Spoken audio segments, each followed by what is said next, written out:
नमस्कार दोस्तों, मैं राकेश मेहरा जीके क्लासेज की तरफ से आप सभी का हार्दिक स्वागत करता हूं। इस आज की करंट जीके की सीरीज में आज हम गेम्स और ऐप्स के बारे में बात करेंगे।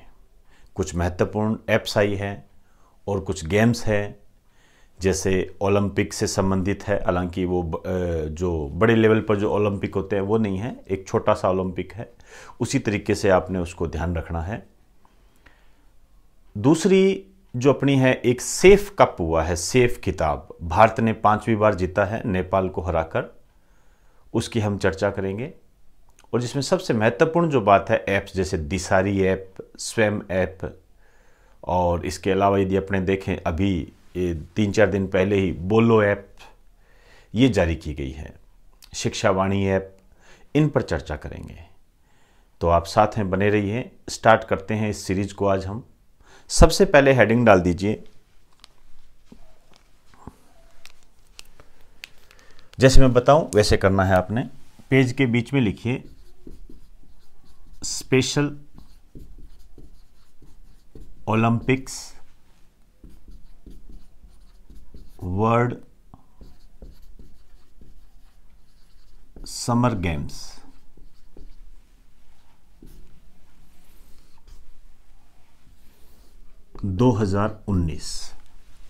Special Olympics world summer games 2019। दोस्तों, इतना इंपॉर्टेंट नहीं है जितना आप इसको समझ रहे हो, ये इतना नहीं है, लेकिन फिर भी कुछ खास बातें आपने ध्यान रखनी है। हालांकि ओलंपिक जो बड़े लेवल पर होते हैं वो ज़्यादा इंपॉर्टेंट होते हैं, लेकिन वर्तमान में जो मैं आपके पेपर देख रहा हूँ उसमें ये छोटे छोटे जो खेल होते हैं इनकी झलक देखने को मिल रही है। तो आप ये ध्यान रखना, मैं आपको जिस तरीके से क्वेश्चन को बताऊं वो तैयार करना है आपने, और फालतू इसमें उलझना नहीं है। जैसे यदि मैं इसकी बात करूं तो आपने इसमें 3 बातें ध्यान रखनी है। 3 बातें ध्यान रखनी है। एक तो इसका आयोजन कहां हुआ, कब हुआ, आयोजन क्या सिस्टम है। एक आपने ध्यान रखना है भारत का प्रदर्शन, भारत का प्रदर्शन कैसा रहा, मतलब भारत ने कितने मेडल जीते ये। और तीसरा हमें बात करना है ये आगामी कब होंगे, आगामी कब होंगे। चर्चा करते हैं अपने। सबसे पहले यदि हम इसके आयोजन की बात करें तो इसका आयोजन हुआ मार्च 2019 में। डेट वगैरह याद करने की जरूरत नहीं है, अभी 14 मार्च से वे 15 मार्च से अभी वे हैं। ये स्थान इंपॉर्टेंट है, स्थान है अबू धाबी, UAE, संयुक्त अरब अमीरात। अबू धाबी UAE, संयुक्त अरब अमीरात। अब दोस्तों ध्यान रखें, अपने पिछले करंट जीके की सीरीज में अपनों ने अबू धाबी के बारे में काफ़ी बातें की है। इसके प्रिंस जो थे भारत की यात्रा पर रहे, इंटरनेशनल सोलर अलायंस पर हस्ताक्षर करने वाला 73वां सदस्य देश बना। तो वो यहाँ आए, उन्होंने उस पर हस्ताक्षर किए, कुछ अन्य समझौते भी हुए, वो सारी बातें इंपॉर्टेंट हैं। तो अबू धाबी अपने आप में इंपॉर्टेंट है। UAE की राजधानी होती है अबू धाबी, 7 अमीरातों से मिलकर बनता है ये। एक चीज और ध्यान रखना, इसका जो आयोजन होता है ये 2 वर्ष के अंतराल पर होता है। 2 वर्ष के अंतराल पर इसका आयोजन होता है। अब देखिए, यदि हम भारत के प्रदर्शन की बात करें तो कुल 368 पदक जीते हैं। 68 पदक जीते हैं, 368। इसमें से यदि हम 3 कैटेगरी में डिवाइड करें तो एक तो गोल्ड कितने जीते, और एक सिल्वर कितने जीते जिसको आप रजत कह सकते हो, एक कांस्य कितने जीते जिसको हम ब्रॉन्ज बोलते हैं। इंग्लिश मीडियम के बच्चे ध्यान रखें, गोल्ड, सिल्वर इसको रजत बोलते हैं और कांस्य ब्रॉन्ज बोलते हैं। तो जो गोल्ड जो जीते हैं ये है 85, और जो सिल्वर जीते हैं ये है 154। कांस्य है 129, ये है। आगामी जो होंगे, देखिए 2 वर्ष के अंतराल पर है, इसका मतलब आगामी जो होंगे 2021 में होंगे, और ये स्थान है स्वीडन, स्वीडन में हुए हैं। अब यहां पर ये बात ध्यान दें, कौन कौन सी चीजें याद रखनी है, सारी नहीं पढ़नी आपने, सारे आपके काम की चीजें नहीं है। Olympic world summer games special Olympic है, एक तो आपने ये ध्यान रखना है अबू धाबी, यहां पर ये हुए। दूसरी बात, भारत के प्रदर्शन में यदि आप ध्यान रखें, मैंने जितना एनालाइज किया है, स्वर्ण पदक ज्यादा पूछते हैं, तो ये क्वेश्चन पुटअप होता है तीसरा। और चौथा क्वेश्चन ये बन सकता है कि आगामी कहां होंगे, स्वीडन में होंगे, हालांकि इसके भी चांस कम है, ये सबसे ज्यादा इंपॉर्टेंट है। और ये अबू धाबी में हुए, ये इंपॉर्टेंट है। तो ये हमने special Olympic world summer games के बारे में बात की। अब हम सेफ खिताब की बात करेंगे, सेफ महिला फुटबॉल चैंपियनशिप से संबंधित होता है, उस पर चर्चा करते हैं।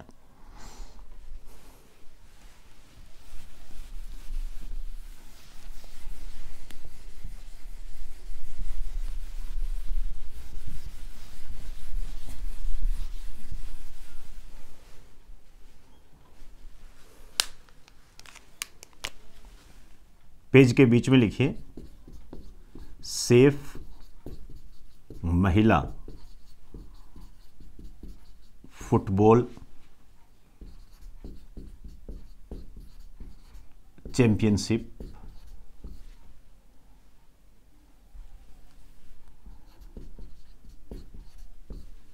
2019।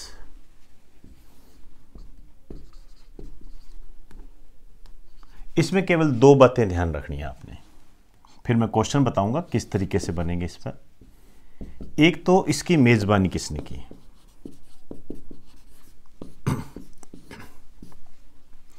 एक इसका परिणाम क्या रहा।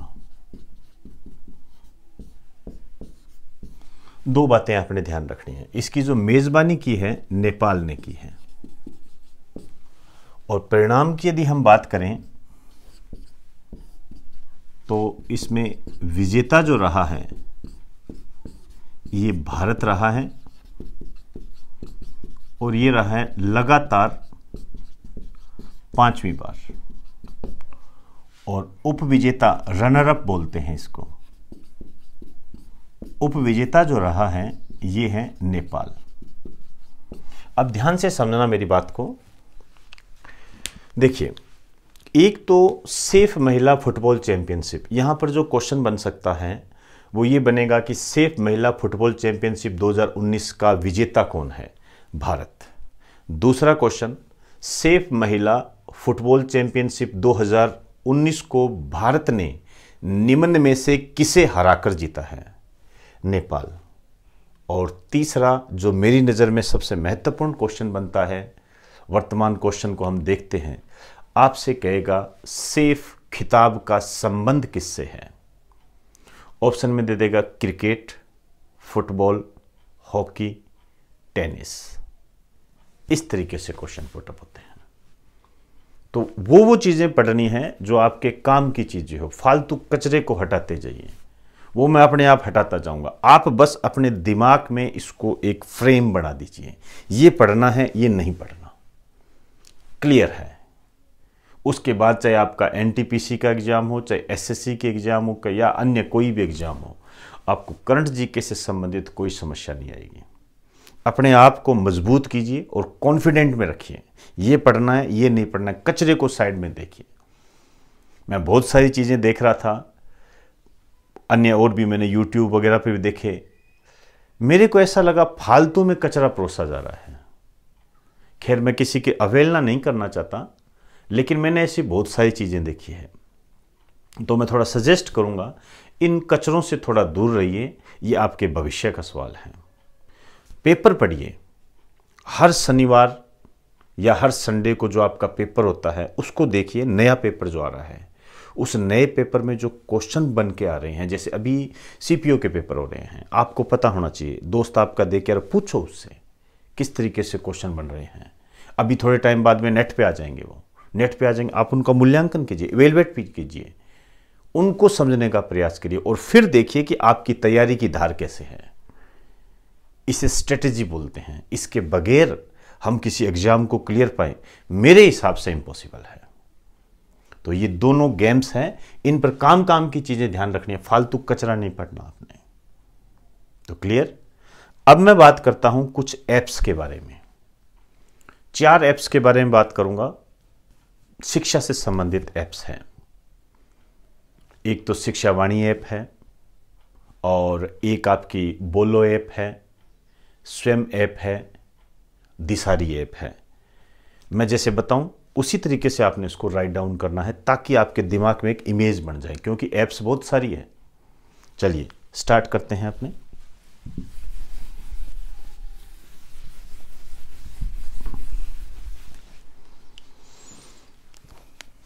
हेडिंग डालिए शिक्षा से संबंधित ऐप। ये मेरा नया पॉइंट है। मैं 4 ऐप्स की बात करूंगा। ऐप्स मतलब ये तो आप जानते हो, मेरे से ज्यादा जानते हो, एप्लीकेशन। 4 ऐप्स के बारे में बात करेंगे। मैं जैसे लिखा हूं वैसे लिखते जाना। एक साइड में आप लिखिए शिक्षा वाणी ऐप। इसको ऐसे ही बोलते हैं, हिंदी इंग्लिश दोनों शब्द यही हैं। और दूसरी ऐप है बोलो ऐप। शिक्षा वाणी ऐप और दूसरी है बोलो ऐप। अंतर साथ साथ समझते जाएं। ये जो है सीबीएसई की ऐप है। फिर मैं क्वेश्चन पे आऊंगा। CBSE central board of secondary education जानते हो आप। बोलो ऐप जो है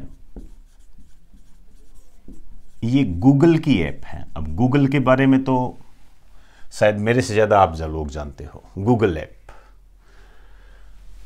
ये जो है क्या करेगी ये ऐप, इसमें आसानी से जरूरी सूचना उपलब्ध होगी। कोई भी सीबीएसई से संबंधित जो सूचना है वो उपलब्ध होगी, जरूरी सूचना उपलब्ध होगी।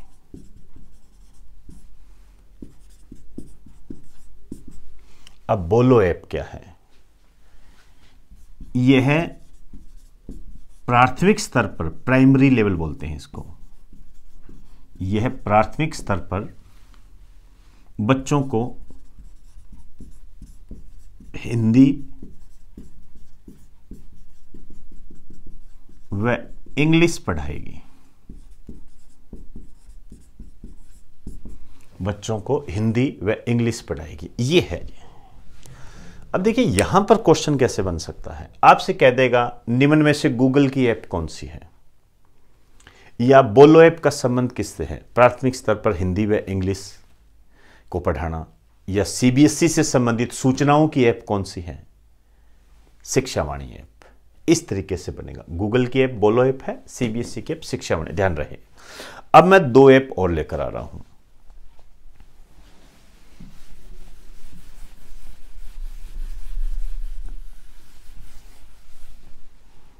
ध्यान से समझते जाएं।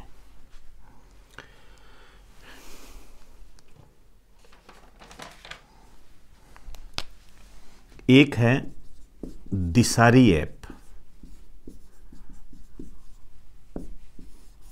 दिसारी ऐप, और एक है स्वयं ऐप। बस बात यह है, ये जो है राजस्थान सरकार की ऐप है। जो बच्चे आरपीएससी की तैयारी कर रहे हैं उनके लिए एक महत्वपूर्ण क्वेश्चन है। ये राजस्थान सरकार की ऐप है, और ये जो है भारत सरकार की ऐप है। ये भारत सरकार की ऐप है।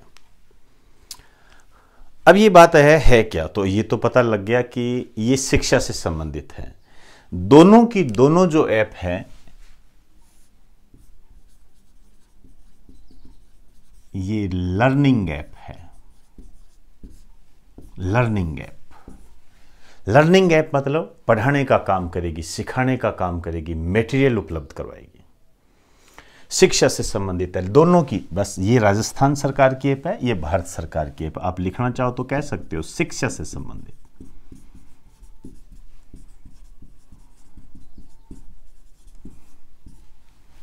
शिक्षा से संबंधित है।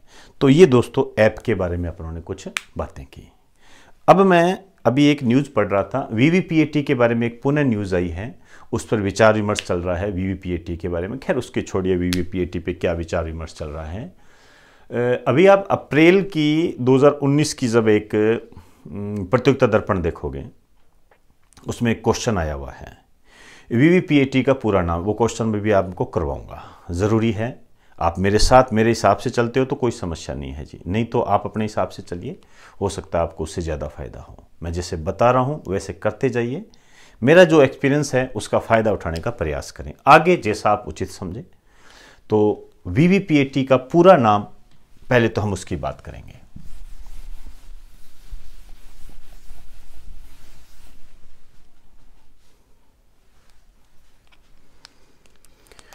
हेडिंग डाल दीजिए वीवीपीएटी।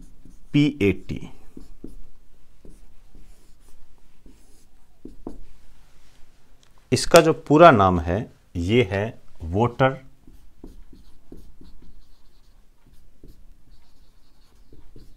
वेरीफाइएबल।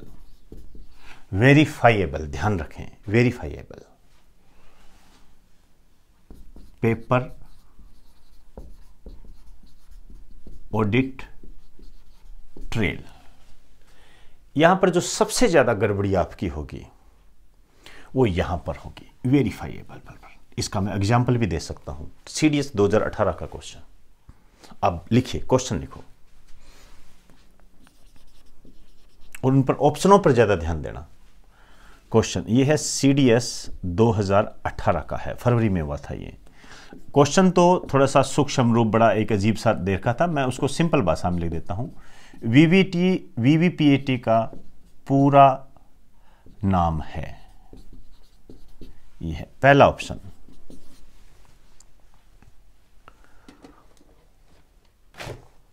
वोटर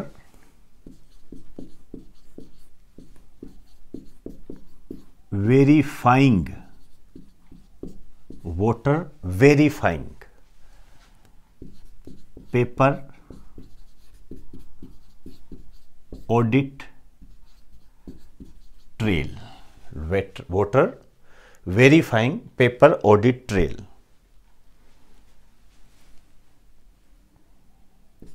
दूसरा ऑप्शन है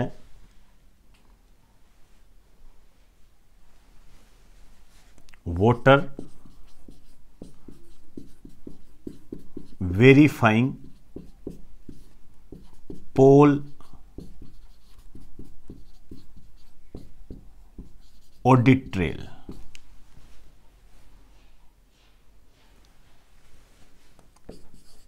voter verifiable, voter verifiable paper audit trail.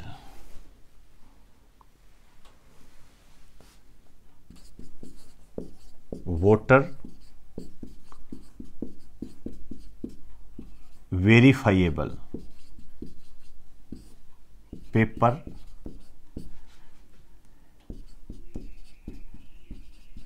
Account trail. आइए देखिए, मुझे पता है आप सबको आंसर इसका पता है, ऊपर लिखा ही हुआ आंसर, लेकिन मेरा उद्देश्य ये नहीं है। मेरा उद्देश्य, क्वेश्चन तो कर लोगे आप, आंसर तो ये रहा, सी आंसर है, लेकिन आप इसको, इसके ऑप्शन पढ़िए, एग्जामिनर के दिमाग में घुसने का प्रयास करें। Voter verifying paper audit trail, बताइए कितना फर्क है इसमें। दूसरा क्या कह रहा है, voter verifying poll audit trail, यहां इसको बदल दिया, पोल, एग्जिट पोल, स्टूडेंट को कंफ्यूज होते देर ही नहीं लगेगी। Paper audit trail verifiable paper account trail, only एक शब्द बदला है, एक शब्द बदला है, ये होता है जी, इसे कहते हैं एग्जामिनर। इसीलिए कहता हूं जो चीज करो डट के करो, आधी अधूरी चीज मत करो, डाटा क्लियर होने चाहिए। एग्जामिनर अपने से कई गुना बुद्धिमान होता है, वो अपने को छोटी सी बात में कंफ्यूज करने की क्षमता रखता है। तो क्लियर हुई बात सारी। तो इन पर नजर रखिए, और जो नए पेपर आ रहे हैं उनको आप चाहो तो मेरे व्हाट्सएप नंबर पर भी उनको भेज सकते हो। जो भी आपको मटेरियल मिलता है, जो बच्चा फ़ोन के माध्यम से मुझे बता सकता है, ज़्यादा अच्छा रहेगा व्हाट्सएप के माध्यम से बताए, मुझे उसकी कॉपी लिख कर भेज दे। चाहे वो सीपीओ का पेपर हो रहा हो, करंट से संबंधित हो, या अन्य कोई भी हो, ऐसा कुछ नहीं है। किसी भी तरीके का क्वेश्चन हो, जीके से संबंधित हो, ऐसा नहीं है कि मैथ और रीजनिंग के भेजे जा रहे हो, वहाँ हमारा ज्ञान अधूरा है। खैर, आज हमने इस सीरीज में गेम्स और ऐप्स के बारे में बात की, और वीवीपीएटी को समझने के बारे समझा, किस तरीके से क्वेश्चन पुटअप हुआ है। इसी तरीके से दो शब्द हैं, मैंने पिछली वीडियो आप देखिए, उसमें मैंने बता रखे हैं। एक मैंने बता रखा है जैसे सी विजिल, ये भी क्वेश्चन अभी CDS 2019 में आया है। सी विजिल मतलब एक ऐप है जो आचार संहिता के उल्लंघन के बारे में जानकारी देता है। आप हर नागरिक उसको ऐप को डाउनलोड कर सकता है, और आचार संहिता का कहीं भी उल्लंघन होता है उसकी जानकारी चुनाव आयोग को सीधे डायरेक्ट दे सकता है। तो आचार संहिता के उल्लंघन की जानकारी से संबंधित सी विजिल। एक नोटा शब्द चल रहा है, इसका पूरा नाम पूछा जा सकता है, और BPSC के एग्जाम में पूछा भी गया है। NOTA, none of the above, ये कब प्रारंभ हुए, कब से चालू हुए, ये आप पिछले वीडियो देखिए, उसमें सारा मिल जाएगा आपको। तो दोस्तों, आज हमने इस सीरीज में कुछ महत्वपूर्ण टॉपिक्स पर चर्चा की। ये आपके एग्जाम की दृष्टि से महत्वपूर्ण साबित होंगे। इनको ढंग से राइट डाउन करो और बार बार रिवाइज करते जाइए, और साथ में बने रहिए। मैं आपको विश्वास दिलाता हूँ, करंट जीके से संबंधित या जनरल जीके से संबंधित आपको कोई समस्या नहीं आएगी, ऐसा मेरा प्रयास रहेगा। तो इस वीडियो को ज़्यादा से ज़्यादा शेयर करें और ज़्यादा से ज़्यादा लाइक्स करें। धन्यवाद।